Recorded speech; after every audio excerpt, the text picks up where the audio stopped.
Muy bien, seguimos aquí en Pulso Informativo. Ustedes ya han escuchado el testimonio de Fernando Olavarte y ahora queremos también el pronunciamiento del área legal, en este caso del doctor Gabriel González. Doctor González, ¿cómo está? Buenos días. Muchas gracias por la invitación. Una pregunta concreta. Sí, claro, el Tribunal Constitucional, cuando le da la razón al señor Olavarte, en síntesis, ¿qué cosa expresa? Ok, solamente para hacer una precisión, no fue el Tribunal Constitucional porque no llegó hasta el tribunal, fue una sala constitucional del Poder Judicial. Sí, correcto. O sea, para que tengan claro más o menos, cuando uno presenta una acción constitucional, empieza en juzgado, va a sala y si se lo rechazan, puede ir al Tribunal Constitucional. En este caso, una sala constitucional, exacto, del Poder Judicial. En este caso no fue necesario ir al Tribunal Constitucional porque la sala constitucional resuelve declarando que había una violación al derecho de propiedad de la familia Olavarte. Muy bien, pero ¿qué dice en el fallo? Señala que el acto de desalojo realizado había vulnerado el derecho de propiedad de la familia Olavarte, pero que sin embargo cualquier acto de reparación o de restitución tenía que seguirse en la vía civil. Ya. Eso es lo que señala. A ver, para decirlo en otras palabras, o sea, la Sala Constitucional del Poder Judicial dice que hay que restituirle sus derechos al señor Olavarte. Lo que dice es que ese fue un problema que viene desde el juzgado constitucional y llega hasta la sala, y la sala simplemente confirma y dice, sí, efectivamente, había una violación de derecho, pero como el pedido lamentablemente había sido mal planteado en esa oportunidad, el pedido plantea una suerte de indemnización, genera que la sala diga, sí ha habido violación de derecho de propiedad, quiere decir, aquí lo que estamos discutiendo son derechos constitucionales, entre ellos el derecho de propiedad. Sí ha habido vulneración y por lo tanto restituyes el derecho de propiedad a la empresa Olavarte, a la familia Olavarte, pero si quieren indemnización o quieren una restitución ya de posesión, tienen que ir a la vía civil, porque en la vía civil es donde se discuten ya los temas privados, no tanto de vulneración constitucional, sino el tema ya de restitución patrimonial.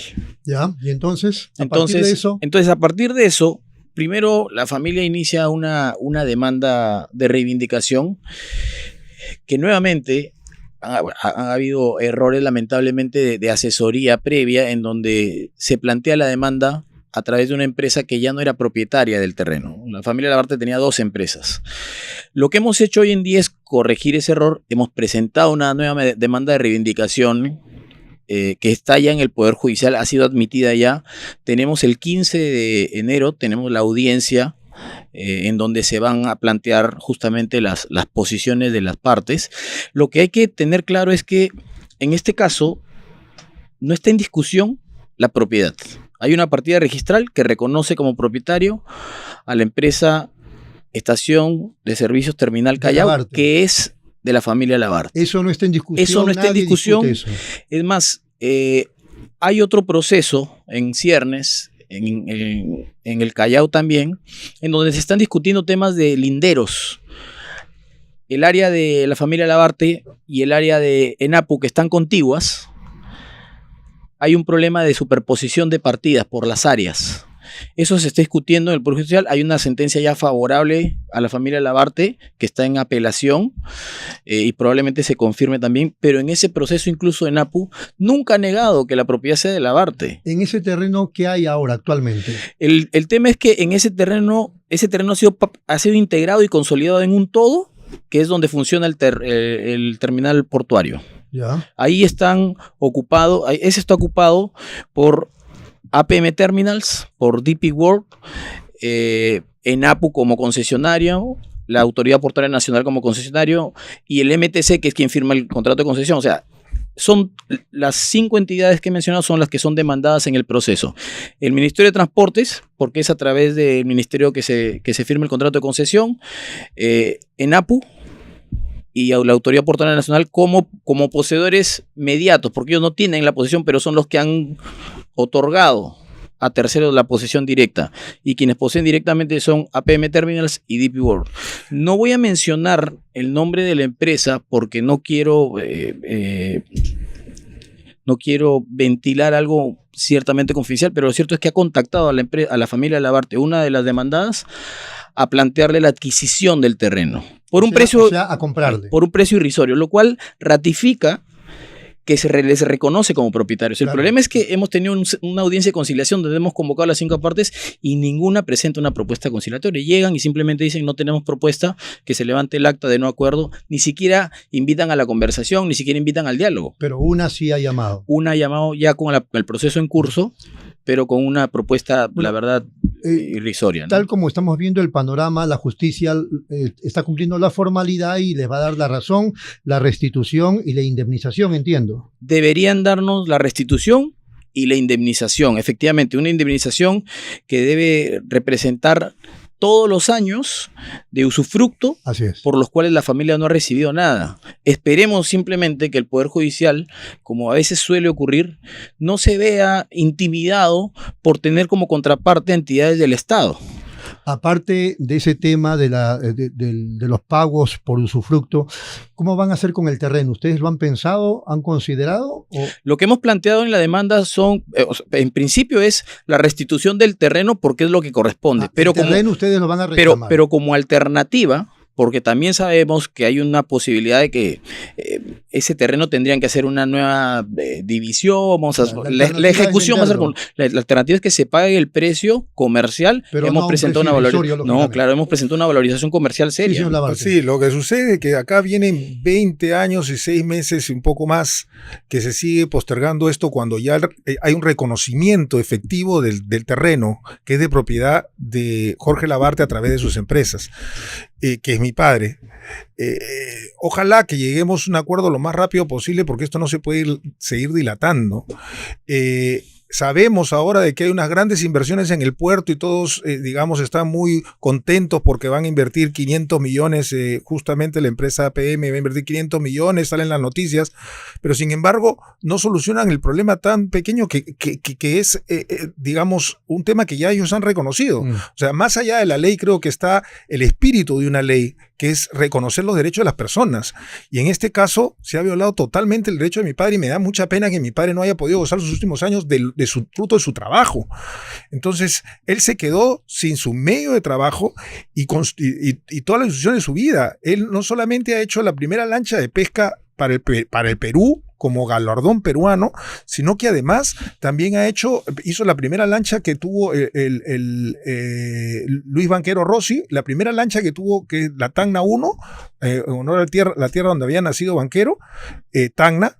La Tacna 1 la hizo para Lucho Banquero. Ha hecho la embarcación de pesca más rápida de la historia. La hizo durante la Feria Internacional del Pacífico. Tenía mucha gente trabajando directa e indirectamente mucho más. Al margen de ser un empresario exitoso, creo que ya lo dijo, él ha sido comandante de la Marina. Él ha sido comandante de la Marina, claro. Justamente por eso es que entra él saliendo de la Marina, entra a hacer embarcaciones pesqueras, ¿no? Y bueno, es lamentable que él no haya podido gozar sus últimos años del fruto de su trabajo, pero aquí estamos sus hijos para poder luchar por esos intereses de mi padre, ¿no? Para poder reivindicar sobre todo el tema, ¿no? 20 años sin poder trabajar, mi padre hasta el último instante, hasta el último suspiro, nos encargó, por favor vean el tema, porque es una injusticia lo que se ha cometido. Esperemos que llegue a buen término. Yo que sé dónde quedaba el astillero, sé que eso está en la parte neurálgica del puerto, ¿no? Entonces, y que sé que está ocupado, no sé si por APM o por DP World, no sé por cuál empresa, pero yo les rogaría realmente de que por favor resuelvan ese tema, porque no pueden seguirse llenando la boca diciendo que van a tener grandes inversiones y dejando este tema sin resolver. O sea, no puede ser. Entonces, está pendiente el derecho de usufructo de 20 años en promedio y ustedes plantean dos alternativas. Uno, que la restituyan el terreno o lo pueden vender pero en el precio justo. Correcto. Exactamente. ¿Algo que complementar, doctor? Básicamente reiterar lo que ha dicho Fernando. Si el tema es tan claro, esperemos que no dilaten en defensas innecesarias. ¿Temen ustedes que pueda ocurrir? Es que probablemente va a ocurrir. Vamos a esperar la audiencia del jueves 15, pero en la audiencia de conciliación que tuvimos no vinieron ni siquiera con una propuesta, ni siquiera a plantear pero cuál no es el costo. cuestionaron nada. Su sola asistencia. Llegaron, ya... guardaron silencio y dijeron levántese el acta de no acuerdo. Entonces, Creo que, mire, suele ocurrir que el Estado a veces, y eso es algo que también tiene que cambiar la burocracia, que el Estado a veces, los procuradores están obligados a contestar por contestar y a impugnar por impugnar hasta que se llegue hasta última instancia, a veces sin que haya sustento, simplemente porque es una obligación estatal dilatar lo más que se pueda el reconocimiento de obligaciones a veces, ¿no? Pero acá hay dos empresas privadas que son las poseedoras directas y que también son responsables. Muy bien. El tema del 15, creo, ¿no? El 15. ¿Ese en qué sala? Es en el juzgado del Callao, recién está en primera instancia. Vamos a tener lo que le llaman audiencia única. Esto sí está permitiendo que se aceleren hoy en día los procesos. Ya antes habían muchas audiencias, hay una audiencia única donde se van a plantear todas las posiciones, se van a fijar puntos controvertidos, si hay pruebas se tendrán que actuar para poder avanzar en el proceso, ¿no? Claro, ¿el juez tiene el nombre del juez? No debo tener el nombre del juez, si se lo puedo dar. En realidad acá todos los hijos teníamos nuestras propias ocupaciones. Entonces, a raíz de que mi padre ha muerto, hemos tomado un poco cartas en el asunto para poder resarcir este tema, ¿no? Pero sí, apelamos porque creo que es importante que como nación que estamos caminando hacia un desarrollo, una de las cosas imprescindibles para lograr un desarrollo es el respeto a las personas, porque las sociedades son las que formamos el país.